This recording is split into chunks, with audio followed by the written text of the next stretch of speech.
What if there was a podcast that did it all? Sports, politics, world events. Well, that's what we've got. You're listening to C&C Talks.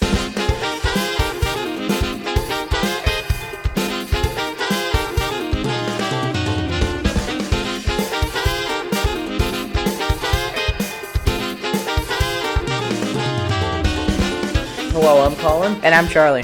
And welcome to a special edition of C&C Talks because we are just 2 weeks away from the 2022 midterm elections, and they're kind of a big deal. One of the most consequential elections in our nation's history, which I feel like we do say every election cycle, but it is true. So today we thought that we would give you a preview of kind of what to expect for those midterm elections. And our normal episode 20 of the C&C Talks podcast, that will be coming out tomorrow, Wednesday, October 26th at 8 a.m. Pacific time, if all goes well. We'll talk about this more later, but given how consequential these elections are, make sure that if you are eligible to vote in these elections, you vote in these elections. So, Charlie, start off with just what are the midterms? Well, the midterms come out at the midway point of a presidency, and up for election are the entirety of the House of Representatives, who only last 2 years in office, and some of the senators whose term lasts 6.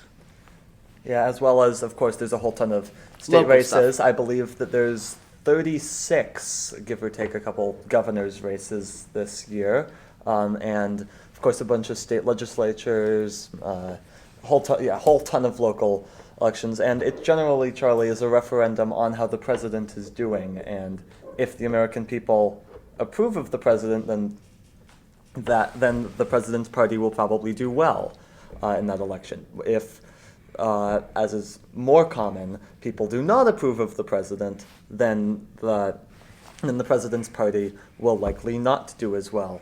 But that might actually be different in this time around. So let's talk about why these midterms in particular are actually so important. What's your view on this, Charlie? Well, I think it's because of the amount of huge issues that are going on in this country right now, very polarizing issues, such as abortion and the right to privacy, the economy with what's going on with the inflation, democracy with the voting rights, and issues with access due to some states trying to shut voting down, and of course Donald Trump is a big factor in that, along with many other issues.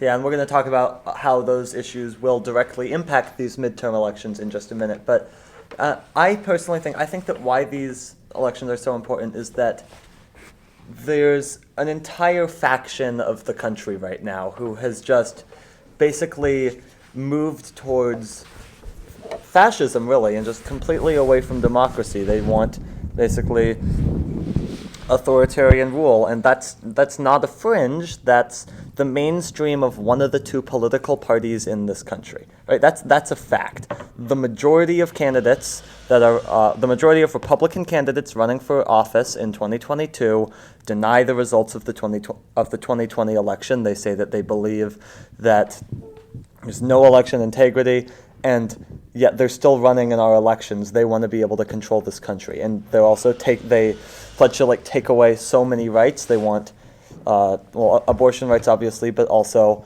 there's a whole ton that are in favor of overturning gay marriage, of overturning so many just basic human rights. I feel like that's what's at stake in this election, and I don't think enough people realize that, given some of the polling that we're seeing, and we'll get to that later in this special as well. So, I also do a really quick thing. Wanted to comment. I think it's interesting with the whole election denial thing.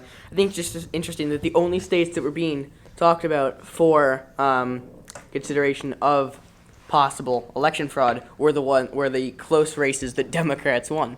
There was no question of I wonder if there was any of these close Republican states.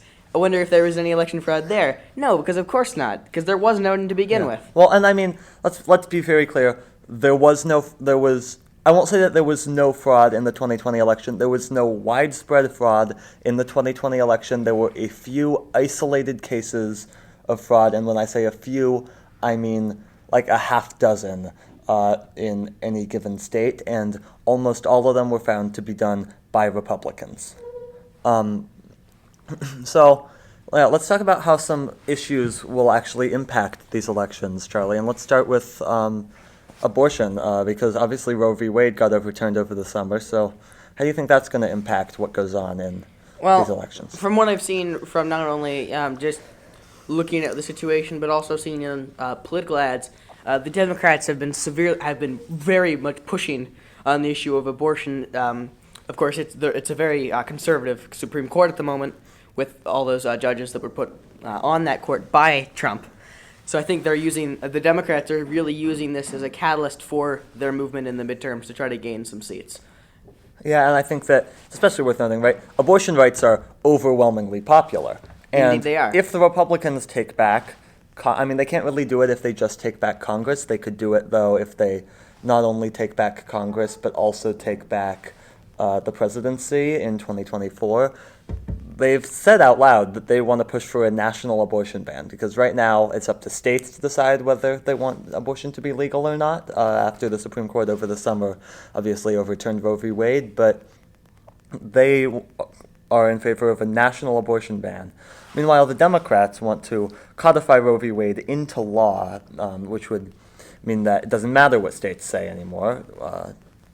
So it's basically exactly the reverse of a national abortion ban. But either way, it looks like there's a good chance that we're heading towards abortion being decided by the federal government in one way or another. Yeah, and another one of the points that we mentioned earlier was the economy and inflation. Whether it's the Democrats are really using abortion as their main, I would say, issue. Yeah. The Republicans have been pushing the economy, bad prices, inflation. Yeah. That's really the thing that they've been pushing and hammering home to their voters. Yeah, and I want to talk about that for a minute, though, because yes, inflation is a real problem. Of course it's a real problem. But did the Democrats and Joe Biden contribute to it? Somewhat. But also, right, it's a problem everywhere in the world right now. In fact, among major countries, the U.S. actually has it better than a lot of other countries around the world. Meanwhile, the Republicans have voted against several bills that would help reduce inflation, and they keep being asked, okay, what's your plan for inflation, to solve inflation if you take over? And they have no plan whatsoever. So really, yes, of course it's an important issue, but it also seems to just be one that they're using to make a point, and somewhat pushing, because they're not trying to stop it with the power that they do have, and they don't have a plan to stop it if they get more power. I think, Charlie, maybe one of the biggest issues, though, would have to be the continued fight for democracy and voting rights, and because we've seen so many voting restrictions bills put in place over the last couple of years, and this is like the first major election where we're going to get to see the impact of that in like two different ways. A, how it will affect who votes, and second, what voters think of that. Yes. And of course it's important because of course with the 2020 census moving around of election districts, it's interesting to see how that's happened and if any gerrymandering has taken effect. Yeah. But so I think that, though, ultimately it will hurt the Republicans in terms of who wants to vote for them based on their voting restrictions. But ultimately, if they're able to stop people from voting, which is very possible, then that could help them significantly. It's good. There's also the big issue of Donald Trump and the effect that he plays on these midterms, because the Republican Party, Charlie, is still very much influenced by Donald Trump. They still consider him their leader, which is so odd to me because of just the complete failure that he was. I mean, he lost them the House, the Senate, and the presidency. Yes. It's interesting to see that they're still really pushing behind Trump. He's their main person still, but it is going to be interesting that by the time we get to 2024, is he still going to be that main political force? Yeah, I mean, he's definitely considering, I think it's all but guaranteed at this point, that at some point he will announce that he is going to run for president. The one question is, may he be indicted? Because he's involved in so many legal troubles right now that an indictment is definitely possible, although I won't really believe it until I actually see it with my own eyes. Yeah, I agree with that. Yeah. So there's some other issues, Charlie, that you think might play some impact might have some impact in this election. Like, I'm thinking like gun rights might have an impact. Yeah, I agree with that. Yeah. So now we're actually going to move on to some of the races that are going on this year, and we're going to start with the United States Senate. And the current standing of the Senate is a 50-50 split with Vice President Kamala Harris breaking any potential ties, which means that the Democrats have the majority in the Senate. But the Republicans, that means, only need to gain one seat to retake the majority. And they have several targets that they could potentially pick up. Arizona, Colorado, Georgia, Nevada, New Hampshire, although Colorado and New Hampshire are definitely long shots. And also some competitive seats that are held by Republicans that Democrats would love to pick up include Florida, North Carolina, Ohio, Pennsylvania, and Wisconsin. And Charlie, why would it be important for the Democrats to be able to pick up some seats in the Senate, get maybe one or two more votes in the Senate? Well, if they do, that they may start to be able to counter some filibusters by the Republicans. Yeah, I mean, you have senators like Kirsten Sinema, Joe Manchin, of course, right, who are very much pro-filibuster, and it's an obstacle to the Democrats being able to pass legislation. But if they can get a couple more senators... If they had somewhere around 53, 54, they could they would have a lot better chance of passing a lot of things. Well, especially because they could just eliminate the filibuster. Yes. So let's talk about some of these individual races. We'll start with Georgia, Charlie, where it's obviously that race between Raphael Warnock and Herschel Walker, who we've mentioned a lot on this podcast for some negative reasons. Yes, I'm actually surprised at how close that race is, considering the, shall we say, chaos surrounding what's going on with Herschel Walker at the moment. I do think that is going to be a close race, and it is going to come all the way down to Election Day. Yeah, and we're not going to really go over all of Walker's controversies here on this episode, but you can go back and look at some of our past episodes because we have discussed this many times before. Move on to Pennsylvania, where there's Senate race there between their Lieutenant Governor John Fetterman and Dr. Mehmet Oz. Bit of a controversial race because John Fetterman, he had a stroke back a few months ago, which he does seem to be progressing from recently. And then there's, of course, Oz, who has, like a lot of Republican candidates right now, a lot of controversies. So what do you think about that race, Charlie? Again, I think this is going to be, yet again, a very close election. Pennsylvania was very close in the 2020 election, so I do believe this is going to be a very close race, but I do think Fetterman is going to win. Yeah, and I mean, polling does show, for both in Georgia and Pennsylvania, that those Democratic candidates. Up in Nevada, on the other hand, that's looking less good for Democrats. They currently hold that seat, Catherine Cortez Masto, but it's probably the Republicans' best chance for a pickup there, with Adam Laxalt, their candidate, is up by over a point. So we shall see what happens there. Let's move on to Arizona. Mark Kelly, the Democratic incumbent, sitting off against Blake Masters, who is probably most known for several months ago when making a comment about gun violence, basically just said it's only black people that are shooting each other, and basically let them do it, was his comment on there. And Masters is losing that elections. And Charlie, I'm curious, do you think that, I mean, we've seen Arizona go blue for a while now. Is that just going to become a more normal thing? I think it is possible. I think it does depend, of course, on who the Republicans choose in 2024. I think if there is like a more moderate Republican candidate, I could see Arizona possibly going for that.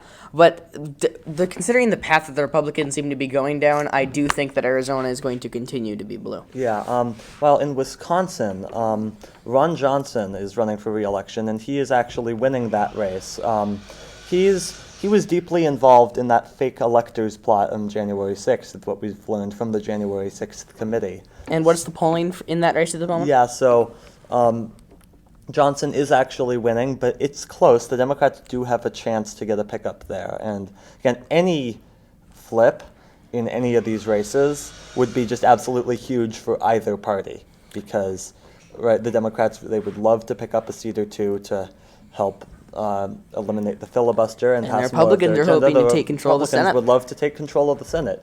We'll only talk about a couple more Senate races. We'll start with Ohio, which actually, despite the results from Ohio recently, it still is actually a swing state, Charlie, and it could actually go blue with Tim Ryan there running against J.D. Vance. And of course, Vance has had some problems in this election cycle, shall we say? Yeah, especially when Trump literally said that Vance kisses his behind, Yes. which, is, I don't think reflects as well on Vance as he might think it does. Finally, we'll go to Florida, it's kind of the opposite of Arizona, Charlie. It's been a swing state for basically forever, but now it's shifting more and more towards the right. And again, considering the path that they're going down, it will be interesting to see that if the Republicans continue down the path that they're going towards the even further right, it'll be interesting to see, does Florida stick with them, or do they finally flip and go with a more moderate candidate if the Democrats so choose? Yeah.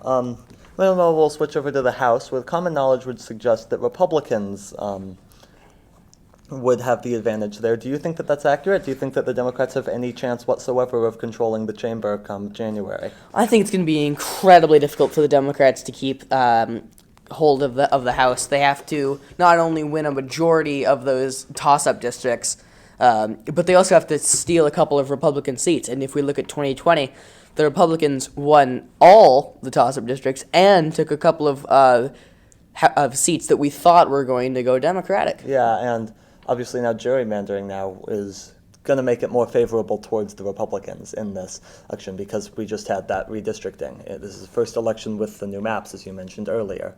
Look at some state elections. Start with governorships, where Massachusetts and Maryland, they're likely going to flip to Democrats. They've actually had Republican governors for the last 8 years. They were both moderate Republicans who are not running for re-election.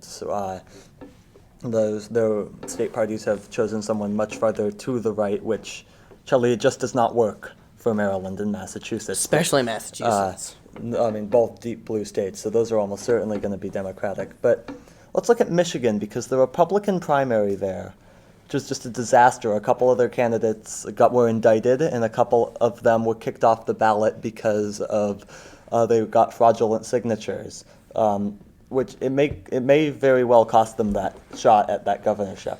And yes, and something that I think is interesting is, could DeSantis lose in Florida? I mean, I don't think that it's really possible, but the repercussions that would have would be massive, because I feel like it would ruin any potential hopes that DeSantis has for the 2024 presidential election, and we know that his aspirations are very high. But my thought is, even if it is close in that election, if DeSantis just decides to abandon Florida and try to run for president, if in the next election for a governor after that, then I feel like the Democrats would have the advantage.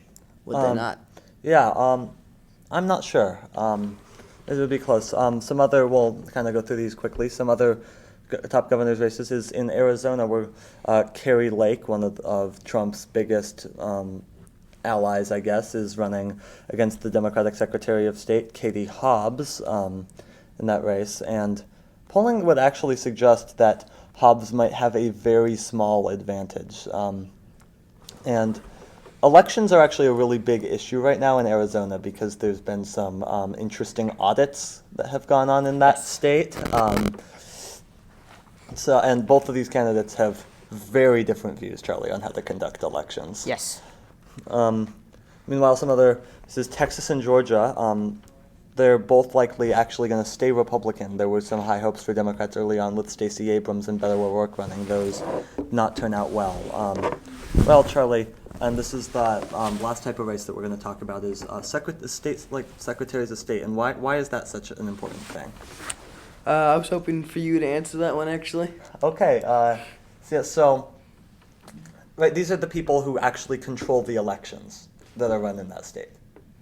Which is, And of course, massively important. massively important because of what we're seeing right now going on with voting rights and some of the voter suppression tactics that we've been seeing recently. So make sure that you do vote if you are eligible to vote, and if you need to know more about voting, you can go to vote.gov to learn how to vote in your state or how to register to vote, because every state does have different rules. And real quick, just to end this, I did want to mention, no matter what state you're in, it is important to research the candidates, come up with your own opinion. If there's a debate, watch it. Make sure you understand how you want to vote. Don't trust random people on the internet like the two of us. We have our own opinions. You probably have a different opinion than us. So make sure you understand and you vote the way you want to see the way you want this country to go But in most your elected importantly, officials. do vote Yes. if you are eligible. So that's going to do it for us. Make sure you subscribe. Episodes available every single Tuesday wherever you listen to your podcasts. So 20 will be out tomorrow, 8 a.m. Pacific time. Make sure to visit our website, cctalks.net, or call us with questions, 360-389-2630, and follow us on Twitter at C&C Talks Podcast. For Morris, Zack, Drake, our entire team, I'm Colin. And I'm Charlie. See you next We'll week. See you tomorrow. Tomorrow, actually. Yeah. All right, goodbye.